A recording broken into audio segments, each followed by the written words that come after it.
আসসালামু আলাইকুম। মৃধানগণ এবং দি রানা মেথডে সবাইকে স্বাগতম।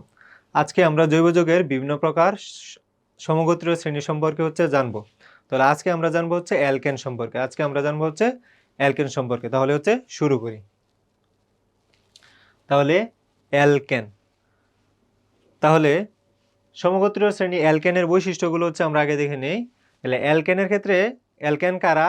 যে সকল জৈব যৌগে বা হাইড্রোকার্বন কার্বন কার্বন একক বন্ধন থাকে। কার্বন কার্বন একক বন্ধন থাকে সাধারণত, এবং এদের নির্দিষ্ট একটা সাধারণ সংকেত থাকে। তাহলে এগুলো আমরা বিস্তারিত দেখি।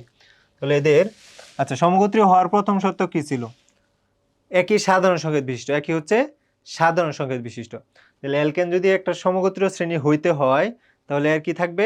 একটি সাধারণ সংকেত থাকবে। সাধারণ সংকেতটা CnH2n CnH2n প্লাস 2। আচ্ছা, তাইলে বিশিষ্ট সাধারণ CnH2n প্লাস 2 সাধারণ সংকেত থাকবে। সাধারণ সংকেত থাকবে। আচ্ছা, কার্যকরী সমগোত্রীয় শ্রেণী হওয়ার 2 নম্বর শর্ত কি ছিল? একই কার্যকরী মূলক থাকবে। তাহলে অ্যালকেনের কার্যকরী মূলকের ক্ষেত্রে কি দ্বারা নির্ধারিত হয়?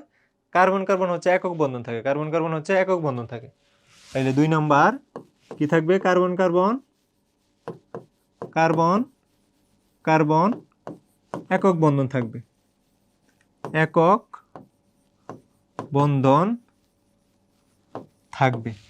কার্বন কার্বন একক বন্ধন থাকবে। তাহলে এখন আমরা দেখি যে আসলে কার্বন কার্বন একক বন্ধন বলতে কি বোঝায়। তাহলে আমি একটা যৌগ নিলাম সি কার্বনের সাথে কার্বন, তাহলে এখানে একক বন্ধন আছে। আর বাকি হাতে হাইড্রোজেন দিলাম। তাহলে এটা কি? এটা একটা হাইড্রোকার্বন। তাহলে এটা কোন ধরনের হাইড্রোকার্বন? কোন সমগোত্রীয় শ্রেণীর? অ্যালকেন। কারণ কি? দেখি কি জন্য অ্যালকেন। কার্বন কার্বন একক বন্ধন আছে, 1 নম্বর শর্ত, তাই না? 2 নম্বর শর্ত CnH2n সাধারণ সংকেত বিশিষ্ট কিনা। CnH2n, আচ্ছা, CnH2n প্লাস 2 দ্বারা কি বুঝাইছি? কার্বন সংখ্যা যা হাইড্রোজেন সংখ্যা তার দ্বিগুণ অপেক্ষা 2 বেশি। কার্বন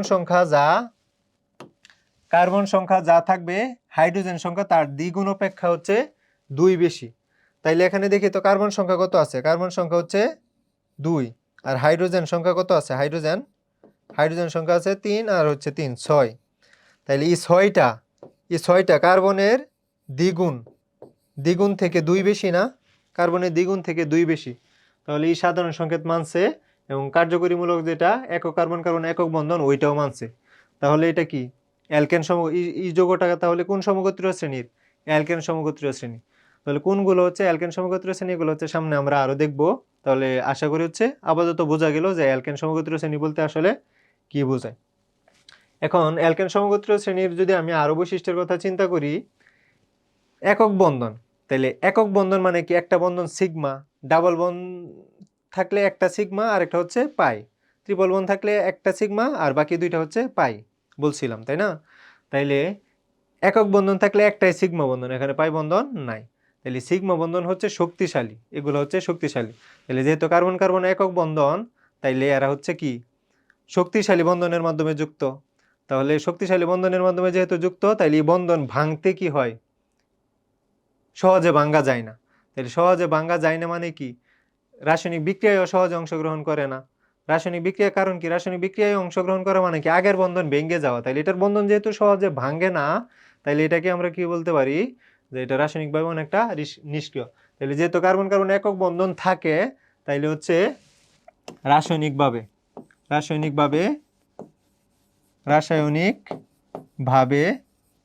অনেকটা নিষ্ক্রিয়। সম্পূর্ণ নিষ্ক্রিয় না, অনেকটা নিষ্ক্রিয়। রাসায়নিকভাবে অনেকটা নিষ্ক্রিয়। তো এই রাসায়নিকভাবে অনেকটা নিষ্ক্রিয় হওয়ার কারণে এদেরকে বলা হচ্ছে প্যারাফিন। এদেরকে বলা হয় প্যারাফিন। এদেরকে কি বলা হয়? প্যারাফিন। আচ্ছা, তারপরে বৈশিষ্ট্য এদের যদি অ্যালকেন সম্পর্কে আমি আরো বলি, তাহলে যেহেতু এটা সমগোত্রীয় শ্রেণী জৈব যৌগের, তাহলে এগুলাতে কি হইতে পারবে? বিভিন্ন সংখ্যক কার্বন বিশিষ্ট শিকল হইতে পারবে। কার্বন 5টা কার্বন পরস্পর যুক্ত হইতে পারবে, 10টা যুক্ত হইতে পারবে, 12টা যুক্ত হইতে পারবে। ঠিক আছে, এজন্য কি জৈব যৌগের সংখ্যা হচ্ছে অনেক বেশি। তাইলে অ্যালকেনে যখন কার্বন সংখ্যা হচ্ছে কার্বন সংখ্যা 1 থেকে হচ্ছে 4, 1 থেকে হচ্ছে 4, তখন এগুলো হচ্ছে সাধারণত থাকে হচ্ছে কঠিন, এগুলো থাকে হচ্ছে দুঃখিত, এগুলো থাকে কি গ্যাসীয়। 1 থেকে 4 কার্বন বিশিষ্ট থাকে হচ্ছে গ্যাসীয়। আচ্ছা, আর কার্বন সংখ্যা যখন হচ্ছে 5 থেকে 6, অ্যালকেনে কার্বন সংখ্যা যখন হচ্ছে 5 থেকে 6, তখন থাকে হচ্ছে তরল, তরল। আর কার্বন সংখ্যা 5 থেকে হচ্ছে 15, 5 থেকে হচ্ছে 15, তখন হচ্ছে তরল। যখন কার্বন সংখ্যা হচ্ছে 15 থেকে হচ্ছে বেশি হয়, যখন কার্বন সংখ্যা গ্রেটার দেন হচ্ছে 15, 16 হইতে পারে, 17 হতে পারে, তখন এগুলো থাকে হচ্ছে কঠিন, তখন এগুলো থাকে হচ্ছে কঠিন। প্রকাশ করা হয় হচ্ছে আর এস দ্বারা। অ্যালকেনকে হচ্ছে প্রকাশ করা হয়, অ্যালকেনকে প্রকাশ করা হয় হচ্ছে আর এস দ্বারা, অ্যালকেনকে প্রকাশ করা হয় আর এস দ্বারা, অ্যালকেনকে প্রকাশ করা হয় কি দ্বারা? আর এস দ্বারা। আচ্ছা, আর হচ্ছে এদের নামকরণ। এখন হচ্ছে এই যে বিভিন্ন শিকল বিশিষ্ট যৌগগুলা গঠন করবে, 2 কার্বন বিশিষ্ট, 3 কার্বন বিশিষ্ট, 4 কার্বন বিশিষ্ট, তাহলে হচ্ছে তখন আমরা এই যৌগগুলোর হচ্ছে নাম কিভাবে করব বা কি নাম বলবো, তাহলে এটা নামকরণ করা যায়। এটা নামকরণের হচ্ছে একটা নিয়ম আছে, যে নামকরণে নামকরণে নামকরণে নামকরণে গ্রিক সংখ্যাসূচক শব্দের শেষে এন যুক্ত করা হয়, ANE, ইংরেজি হচ্ছে এন, ঠিক আছে, আর বাংলাতে হচ্ছে এন যুক্ত করা হয়, এন যুক্ত করা হয়। এজন্য হচ্ছে গ্রিক সংখ্যাসূচক শব্দটা হচ্ছে পড়ায় নিয়েছিলাম, ঠিক আছে, এখানে হচ্ছে কাজে লাগবে। তাহলে নামকরণে গ্রিক সংখ্যাসূচক শব্দের শেষে এন যুক্ত করার মানে কি, এখন হচ্ছে আমরা একে একে হচ্ছে যৌগগুলোর নামকরণ করব। তাহলে হচ্ছে এখন অ্যালকেনের নামকরণ। তাহলে আমরা প্রথমে 1 কার্বন নিই, 1 কার্বন নিলাম, তাহলে এর অ্যালকেনের ধর্ম কি? অ্যালকেনের ধর্ম কি? কার্বন কার্বন কি থাকবে? কার্বন কার্বন হচ্ছে একক বন্ধন থাকবে। তাহলে এখানে কি থাকবে? একক বন্ধন, তাই না? তাহলে এখানে কি থাকবে? কার্বন কার্বন হচ্ছে একক বন্ধন, একক বন্ধন থাকবে এবং হাইড্রোজেন যুক্ত হবে। তাহলে হাইড্রোজেন যুক্ত হবে। তাহলে এখানে যেহেতু কার্বন সংখ্যা হচ্ছে 1, তাহলে কার্বন সংখ্যা যদি 1 হয়, তখন হচ্ছে গ্রিক সংখ্যাসূচক শব্দ কি? গ্রিক সংখ্যাসূচক শব্দ হচ্ছে মিথ, তাই না? মিথ। গ্রিক সংখ্যাসূচক শব্দ কি বসে? মিথ। আচ্ছা, মিথ। আর লাস্টে কি বলছিলাম? গ্রিক সংখ্যাসূচক শব্দের শেষে কি যুক্ত করতে হয়? এন। গ্রিক সংখ্যাসূচক শব্দের শেষে হচ্ছে এন, তাইলে কি হইব? মিথেন না? মিথেন। তাহলে কি? মিথেন। তাহলে CH4 এই যৌগটাকে আমি একত্রে কি বলতে পারি? মিথেন। এটাকে কি বলতে পারি? এটাকে বলতে পারি হচ্ছে মিথেন।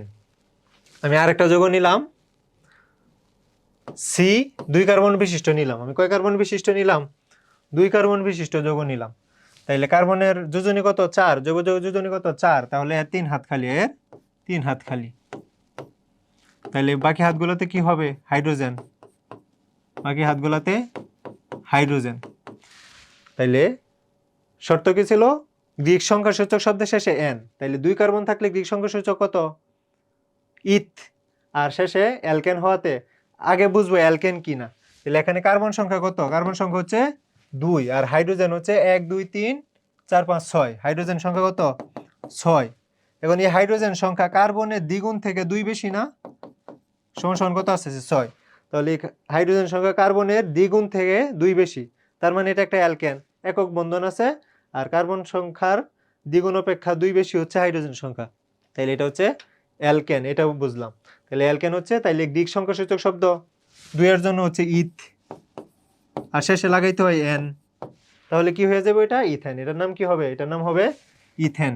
এটার নাম হবে ইথেন। এখন আমরা যদি আসি 3 কার্বনের ক্ষেত্রে, এক দুই তিন, তাইলে কার্বনের হাত কয়টা? 4টা, যোজনী 4, তাইলে 1 2 3 4, 1 2 3 4, 1 2 3 4। তাহলে সবগুলোতে হাইড্রোজেন যুক্ত করে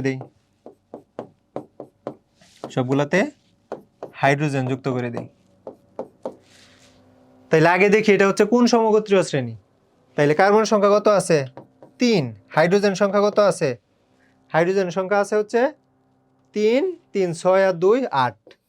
তাইলে এই 8 কার্বন সংখ্যা 3 এর দ্বিগুণ অপেক্ষা 2 বেশি না?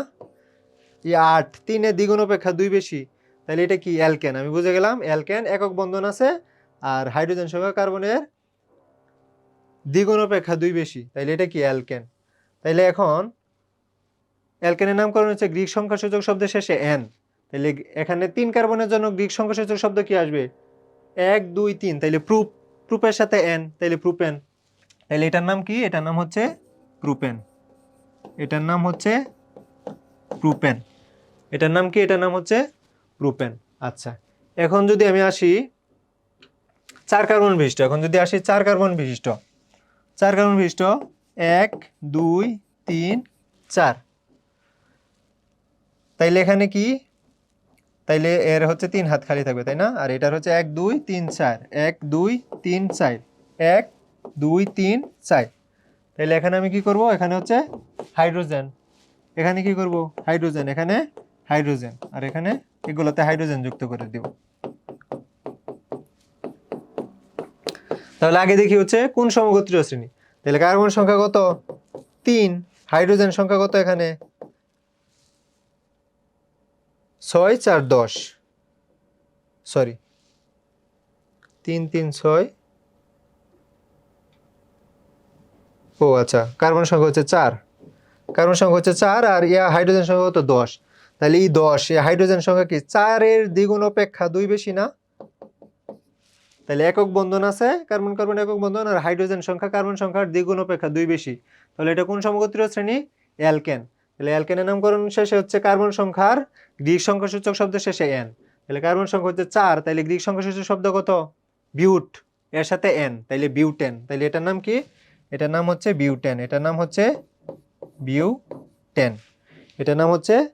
বিউটেন। এখন যদি আসি 5 কার্বন বিশিষ্ট, 1 2 3 4 5, তাইলে 1 হাত, তাইলে এটার হচ্ছে আরো 3টে হাত খালি, তাই না? 1 2 3 4, 1 2 3 4, 1 2 3 4, 1 2 3 4, এভাবে হচ্ছে বসাবো। এখন যদি হাইড্রোজেন বসাই দেই সবগুলোতে, হাইড্রোজেন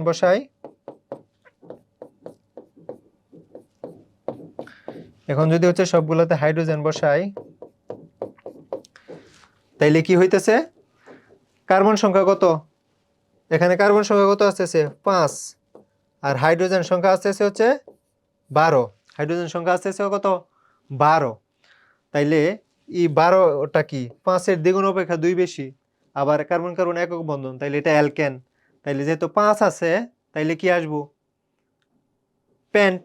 গ্রিক সংখ্যা সূচক আসবো পেন্ট, এর সাথে হচ্ছে অ্যালকেন হতে এন, তাইলে কি আসবো? এটার নাম পেন্টেন। এটার নাম হচ্ছে